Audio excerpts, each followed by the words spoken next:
আপনারা দেখছেন mkTelevision.net। আখেরি মোনাজাতের মধ্য দিয়ে নীলফামারীতে শেষ হলো তাবলিগ জামায়াতের 3 দিনব্যাপী জেলা ইজতেমা। শনিবার দারোয়ানি টেক্সটাইল মিলস সংলগ্ন কলোনি মাঠে বেলা 11:15টায় শুরু হয়ে 11:15টায় শেষ হয় আখেরি মোনাজাত।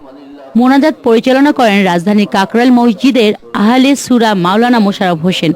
মোনাজাতে নীলফামারী জেলা ছাড়াও দেশের বিভিন্ন স্থান থেকে অন্তত 3 লক্ষাধিক নারী পুরুষ এবং মালয়েশিয়া, ইন্দোনেশিয়া ও মরক্কো সহ বেশ কয়েকটি দেশের ধর্মপ্রাণ মুসলমানগণ অংশ নেন।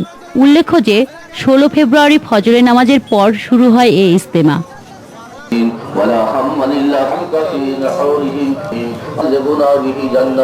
পরবর্তী সংবাদ দেখার আমন্ত্রণ জানাচ্ছি। মৌরি, mkTelevision.net।